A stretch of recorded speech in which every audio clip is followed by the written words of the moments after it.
പ്രിയ സജ്ജനങ്ങളെ, സാദരനമസ്കാരം. വാൽമീകി രാമായണം തത്വവിചാരത്തിലൂടെയുള്ള യാത്രയിലേക്ക് ഏവർക്കും സ്വാഗതം. രാമന്റെ ജീവിതം, അതാണ് രാമന്റെ സന്ദേശം. രാമൻ ജടായുവിനെ കണ്ടുമുട്ടുകയാണ്. തൻ്റെ ഭാര്യയെ രാവണൻ കടത്തിക്കൊണ്ടുപോകുമ്പോൾ ജടായു രക്ഷിക്കുവാൻ പരമാവധി പരിശ്രമിച്ചു. പക്ഷേ പരാജയപ്പെട്ട് തൻ്റെ ചിറകുകളറ്റ് താഴേക്ക് വീണ ജടായുവിനെ കണ്ടെത്തിയപ്പോൾ ആദ്യം ലക്ഷ്മണൻ വിചാരിച്ചത് ഏതോ ഘോര രാക്ഷസൻ എന്നായിരുന്നു. ആയുധമെടുത്തുകൊണ്ട് അതിനെ വകവരുത്തുവാൻ തുനിഞ്ഞപ്പോഴാണ് അതൊരു പക്ഷിയാണ് എന്ന് മനസ്സിലാകുന്നത്. ആ പക്ഷിയെ ചേർത്ത് പിടിച്ചപ്പോൾ മനസ്സിലായി ഇത് ജടായുവാണ്. സംഭവിച്ച കാര്യങ്ങളെല്ലാം തന്നെ ജടായു രാമലക്ഷ്മണന്മാരെ അറിയിക്കുന്നു. അവസാനമായിട്ട് രാമനെ ഒന്ന് കാണണമെന്ന് ആഗ്രഹിച്ചു. കഥകൾ മുഴുവൻ രാമനോട് പറയണമെന്ന് ആഗ്രഹിച്ചു. രാമന്റെ സ്പർശനം കൊണ്ട് മരിക്കണമെന്ന് ആഗ്രഹിച്ചു.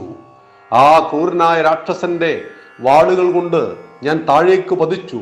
പക്ഷേ മരിക്കുന്നതിന് മുമ്പ് രാമനെ ഒരു നോക്കു കാണുവാൻ കഴിഞ്ഞു എന്ന ചാരിതാർത്ഥത്തോടുകൂടി ആ പക്ഷിരാജാവ്, പക്ഷിശ്രേഷ്ഠൻ മരിച്ചു വീണു.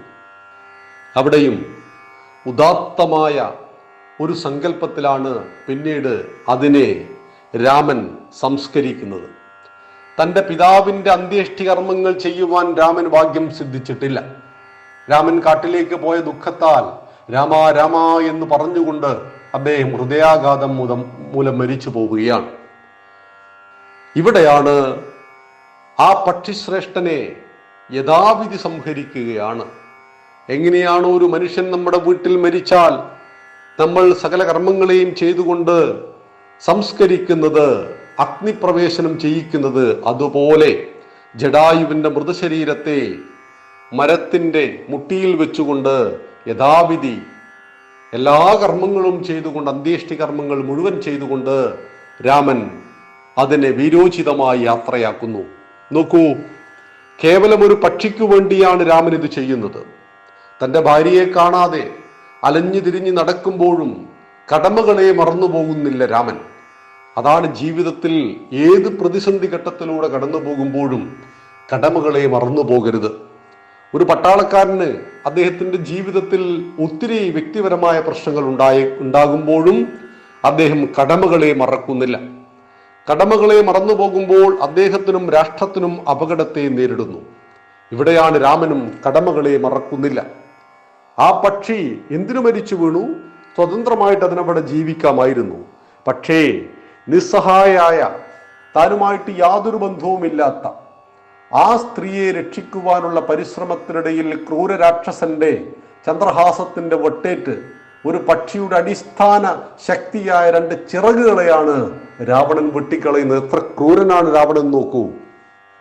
ആ ചിറകറ്റ് പതിച്ച പക്ഷിയുടെ മരണം അവിടെ കേവലം ഒരു പക്ഷിയായിട്ടല്ല രാമൻ ജടായുവിനെ കണ്ടത്. തൻ്റെ പിതാവിൻ്റെ സ്ഥാനത്ത്, പിതാവിന് നൽകുവാൻ കഴിയാത്ത അന്ത്യേഷ്ടി കർമ്മങ്ങളെല്ലാം തന്നെ ജടായുവിന് നൽകുന്നു. ശരീരമല്ല പ്രശ്നം, ആ ശരീരം നമുക്ക് നൽകുന്ന സന്ദേശമാണ് പ്രശ്നം. അതുകൊണ്ടാണ് നമ്മുടെ വീരശിവാജിയൊക്കെ മരിച്ച സമയത്ത് അദ്ദേഹത്തിൻ്റെ വളർത്തുപട്ടിക്ക് വലിയ സ്ഥാനമുണ്ടായിരുന്നു. റാണാപ്രതാപന്റെ കുതിരയ്ക്ക് വളരെ വലിയ സ്ഥാനമുണ്ടായിരുന്നു. റാണാപ്രതാപൻ സ്വന്തം കുട്ടി മരിച്ചപ്പോൾ കരഞ്ഞിട്ടില്ല. പക്ഷേ കുതിര മരിച്ചപ്പോൾ പൊട്ടി കരയുന്നുണ്ട്. ഒത്തിരി അപകടങ്ങളിൽ നിന്ന് തൻ്റെ രാഷ്ട്രത്തെ രക്ഷിക്കുവാൻ ഒരു മിന്നൽ പിണറ് പോലെ തന്നെയും കൊണ്ട് ഓടിപ്പോയതാണ് ഈ കുതിര. ഇത് കേവലം ഒരു മൃഗമല്ല, അതെൻ്റെ ധർമ്മസംരക്ഷണത്തിനു വേണ്ടി എൻ്റെ കൂടെ നിഴലായി നിന്നവനാണ്. അതുപോലെയാണ് രാമന് ജടായു ധർമ്മസംരക്ഷണത്തിൻ്റെ ഒരധ്യായം കുറിച്ചവനാണ്, പക്ഷിശ്രേഷ്ഠനാണ്. കേവലം മനുഷ്യനായി ജനിച്ചില്ല, മനുഷ്യനാണ് ശ്രേഷ്ഠജന്മമായി നാം കണക്കാക്കുന്നത്. പക്ഷേ ഇവിടെ രാമായണത്തിലെ കഥാപാത്രങ്ങളിൽ വലിയൊരു ശതമാനം മനുഷ്യന്മാരല്ല. ധർമ്മത്തിൻ്റെ മൂല്യങ്ങളെ ഉയരത്തിൽ പിടിക്കുവാൻ കഴിയുന്നത് മനുഷ്യന്മാർക്ക് മാത്രമാണ് എന്ന് രാമായണം ഉദ്ഘോഷിക്കുന്നില്ല. രാമായണത്തിലെ ഒരു അധ്യായത്തിന്റെ പേര് കേട്ടാൽ, ഒരു കാണ്ഡത്തിന്റെ പേര് കേട്ടാൽ നമുക്ക് മനസ്സിലാവില്ല. സുന്ദരകാന്ഡം. ആരാണ് സുന്ദരൻ? ഹനുമാനാണ്. വാനരനാണ്. വാനരനെ സുന്ദരൻ എന്ന് വിളിക്കുന്നത് രാമായണത്തിന്റെ മനോഹാരിതയാണ്. ഇവിടെയാണ് ജടായുവിനെ സംസ്കരിക്കുന്നതിലൂടെ ഒരു മഹത്തായ സന്ദേശം രാമൻ നമുക്ക് നൽകുന്നത്. ശരീരമല്ല, മറിച്ച് കർമ്മമാണ് പരമപ്രധാനം. നിങ്ങളുടെ ശരീരത്തിന്റെ സൗന്ദര്യവും നിങ്ങളുടെ ശരീരവുമായിട്ട് ബന്ധപ്പെട്ടതല്ല നിങ്ങൾ, മറിച്ച് നിങ്ങൾ ചെയ്യുന്ന കർമ്മമാണ് എക്കാലത്തും നിങ്ങളെ ഓർമ്മിപ്പിക്കപ്പെടുന്നത്. നമുക്ക് സ്വന്തം പിതാവിന്റെ പേരറിയാം, അദ്ദേഹത്തിന്റെ പിതാവിന്റെ പേരും അറിയാം. പക്ഷേ മുതുമുത്തച്ഛന്റെ പേരറിയുമോ? നമുക്ക് ഈ ശരീരം നൽകിയ നമ്മുടെ ജന്മത്തിന് കാരണക്കാരനായ 2 തലമുറ മുമ്പുള്ള മുതുമുത്തച്ഛന്റെ പേര് നമ്മളിൽ ബഹുഭൂരിപക്ഷത്തിനും അറിയില്ല. പക്ഷേ ശങ്കരനെ അറിയാം, വിവേകാനന്ദനെ അറിയാം, ശ്രീനാരായണ ഗുരുദേവനെയും മഹാത്മാഗാന്ധിയെയും അറിയുന്നത് അവർ നമ്മുടെ കുടുംബക്കാരായതുകൊണ്ടല്ല, അതേത് ശരീരത്തിൽ വന്നു എന്നതുകൊണ്ടല്ല, മറിച്ച് അവർ ചെയ്ത കർമ്മത്തിന്റെ അടിസ്ഥാനത്തിൽ. എനിക്കും നിങ്ങൾക്കും വിവേകാനന്ദനും മനുഷ്യ ശരീരമായിരുന്നു. പക്ഷേ വിവേകാനന്ദ സ്വാമികൾ മരിക്കുന്നില്ല. കാരണം ശരീരമല്ല, ആ ശരീരത്തിനുള്ളിൽ ചെയ്ത കർമ്മമാണ് വിവേകാനന്ദ സ്വാമികളെ ചിരഞ്ജീവിയാക്കുന്നത്, ശങ്കരനെ ചിരഞ്ജീവിയാക്കുന്നത്. ഇവിടെ രാമൻ നമുക്ക് നൽകുന്ന തത്വം ഇതാണ്. ഏത് ശരീരത്തിൽ ജനിച്ചു എന്നല്ല, നിങ്ങൾ ചെയ്യുന്ന കർമ്മം എക്കാലത്തും നിങ്ങളെ ഓർമ്മിപ്പിക്കപ്പെടുന്നു എന്നുള്ളതാണ്. ത്രേതായുഗത്തിൽ മരിച്ചുപോയ ഒരു ജടായു എന്ന പക്ഷിയെ ഇന്നും ഭാരതം ഓർമ്മിക്കുന്നു. എന്തുകൊണ്ട്?